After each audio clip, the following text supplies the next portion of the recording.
Assalamualaikum warahmatullahi wabarakatuh. Bismillahirrahmanirrahim. Alhamdulillahirabbil alamin wa bihi nasta'in ala umurid dunya waddin. Wassalatu wassalamu ala asyrafil anbiya'i wal mursalin sayyidina Muhammadin wa ala alihi wa sahbihi ajmain, amma ba'du.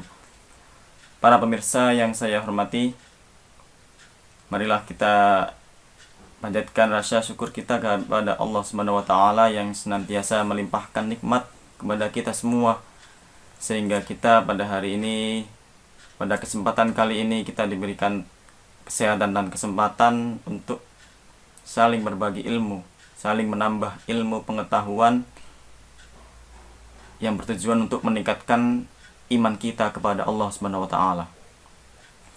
Kedua kalinya, marilah kita aturkan sholawat serta salam kepada Nabi Muhammad SAW yang telah membimbing kita dari jalan jahiliyah menuju jalan yang terang benderang, yaitu agama Islam yang sudah kita jalani sampai saat ini, tak luput dari jasa beliau yang sangat besar.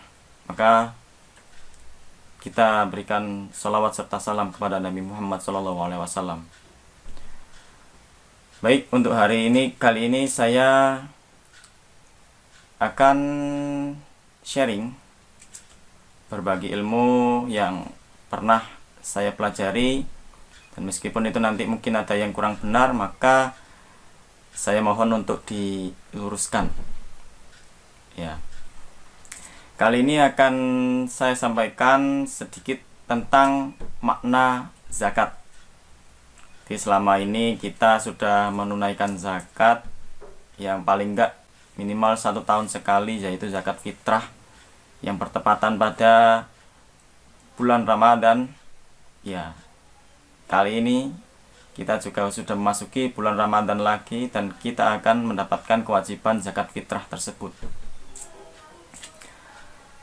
Lalu, apa makna zakat dari yang selama ini kita keluarkan? Padahal kita setiap tahun mengeluarkan zakat itu. Tapi apakah kita tahu maknanya dari zakat tersebut? Nah, maka dari itu saya sedikit akan menyampaikan dari makna perintah zakat. Baik, sebelum untuk jauh memasuki pembahasan, saya ingin mengingatkan kembali kepada kita semua bahwa rukun Islam itu juga di dalamnya terkandung perintah zakat.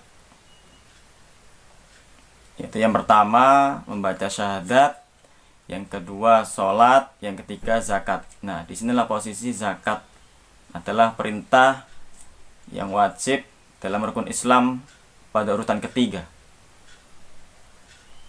Dan sering kita dengar atau sering kita terima informasi atau ayat hadis yang menyampaikan bahwa perintah zakat ini sering bersandingan dengan perintah sholat. Nah, ini terkandung dalam surat An-Nur ayat 56, ini salah satunya juga. A'udzubillahi minasyaitonirrajim. Wa aqimus sholata wa atuz zakata wa atiur rasula la'allakum turhamun.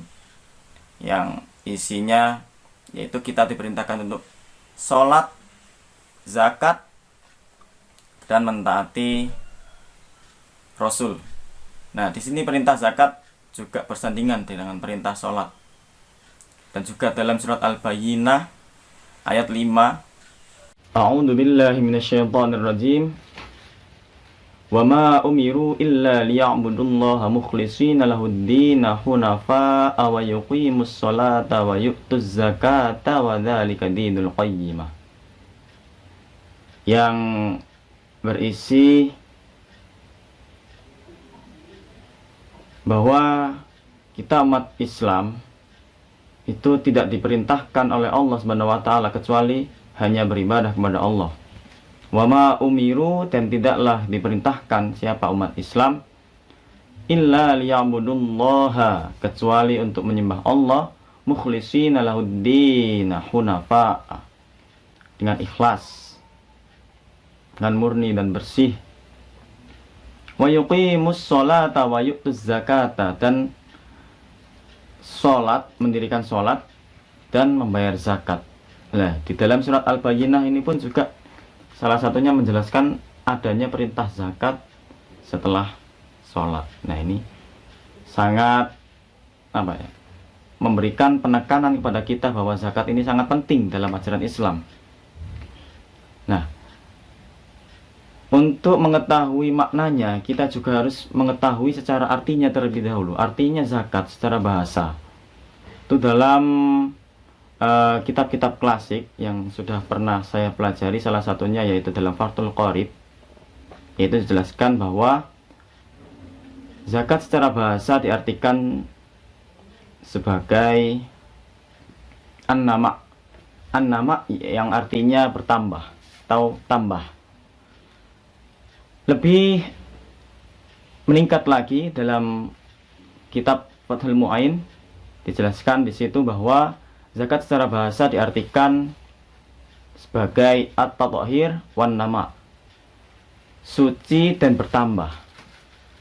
Lebih tinggi lagi tingkatannya dalam pembahasan kitab Minhajul Qawim, yang di situ dijelaskan bahwa zakat secara bahasa at-tathhir wal aslah wan nama. At-tathhir suci, wal aslah dan menjadi lebih baik,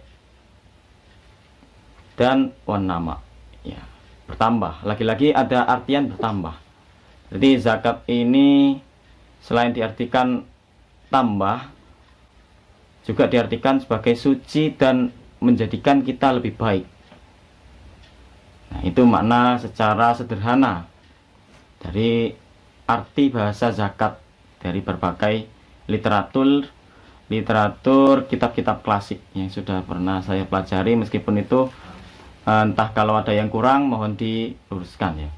Dari pembahasan itu tadi bahwa kita sudah menangkap arti dari zakat yang maknanya yaitu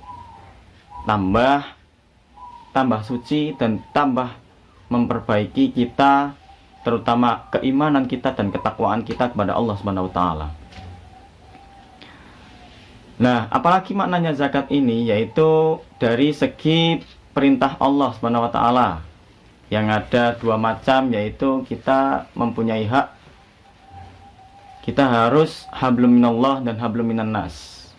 Kita itu juga dianjurkan untuk beribadah kepada Allah dan juga beribadah yang sifatnya kita menguntungkan atau saling memanfaatkan kepada sesama manusia, yaitu hablum minan nas. Nah, hablum minallah ini adalah contohnya salah satunya sholat itu tadi. Nah, hablum minan nas contohnya yaitu zakat ini. Nah, zakat ini adalah salah satu contoh hak kita kepada sesama manusia yang kita bisa saling memberikan sedikit harta kita kepada sesama yang saling membutuhkan, umat muslim yang membutuhkan. Nah, kita bisa memberikan itu dalam berupa zakat. Nah, selain itu makna zakat ini juga pernah dijelaskan Al-Imam Al-Ghazali dalam kitabnya Ihya Ulumuddin, yang mana ada latar belakang kenapa zakat ini masuk dalam syariat Islam, bahkan masuk dalam rukun Islam yang ketiga.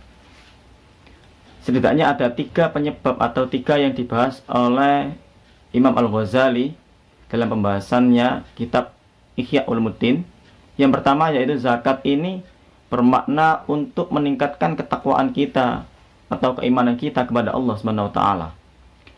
Yang mana takwa atau iman kita itu biasanya digambarkan seperti orang yang cinta kepada Allah Subhanahu wa taala, yang mana biasanya orang cinta itu identik dengan orang yang rela melakukan apapun, melepaskan apapun hanya untuk yang dicintai. Yaitu contohnya kita adalah ketika cinta kepada Allah Subhanahu wa taala, kita dengan zakat tersebutlah maka kita bisa melepaskan atau mengeluarkan beberapa harta yang kita cintai. Ya, tidak melepas kemungkinan bahwa kita manusia itu juga memiliki cinta kepada harta. Maka dengan zakat itulah kita dianjurkan agar kita tidak memiliki banyak cinta kepada harta lebih dari cintanya kita kepada Allah Subhanahu wa taala. Dan yang kedua yaitu zakat memiliki makna untuk menghindarkan kita umat muslim dari sifat kikir atau pelit, yang mana Allah sudah memberikan larangan kepada umat muslim agar tidak memiliki sifat kikir atau pelit dalam hatinya, yang ini bisa menjadi salah satu penyakit hati umat muslim yang tidak mau mengeluarkan hartanya, tidak mengeluarkan rezekinya kepada sesama manusia. Dan yang ketiga, maknanya zakat ini juga menjelaskan bahwa kita dianjurkan untuk bersyukur. Nah, selalu bersyukur kepada Allah Subhanahu wa taala yang telah senantiasa memberikan kita nikmat yang tidak ada hentinya. Misalnya kita bisa mensyukuri badan kita, kesehatan kita, mensyukuri harta kita, mensyukuri akal pikiran kita. Lah ini semua adalah rezeki yang diberikan Allah Subhanahu wa taala kepada kita semua, dalam bentuk kesehatan badan, dalam bentuk harta, dan dalam bentuk akal pikiran. Nah, contohnya bersyukur terkait kesehatan badan kita bisa dilakukan dengan cara sholat misalnya. Nah, sholat inilah, karena kita sehat, kita bisa sholat. Nah, sholat ini kita lakukan untuk rasa syukur kita, karena Allah telah memberikan kesehatan badan kepada kita semua. Nah, yang kedua, kita bisa bersyukur atau mensyukuri nikmat Allah Subhanahu wa taala berupa harta yang kita miliki, yang diberi oleh Allah Subhanahu wa taala kepada kita semua dalam bentuk perintah zakat. Nah, zakat ini kita keluarkan, kita bayarkan, kita berikan kepada orang lain, yaitu dalam bentuk rasa syukur kita, karena kita senantiasa diberikan nikmat Allah Subhanahu wa taala dalam bentuk harta yang kita miliki selama ini. Ya, yang ketiga, kita bisa bersyukur karena kita diberikan akal pikiran kita, yaitu dengan cara kita senantiasa belajar seperti ini. Kita saling sharing ilmu, saling berbagi pengetahuan. Sepertinya cukup sekian yang saya sampaikan. Yang benar hanya dari Allah Subhanahu wa taala, yang salah itu dari saya sendiri. Wallahu a'lam bishawab. Wassalamualaikum warahmatullahi wabarakatuh.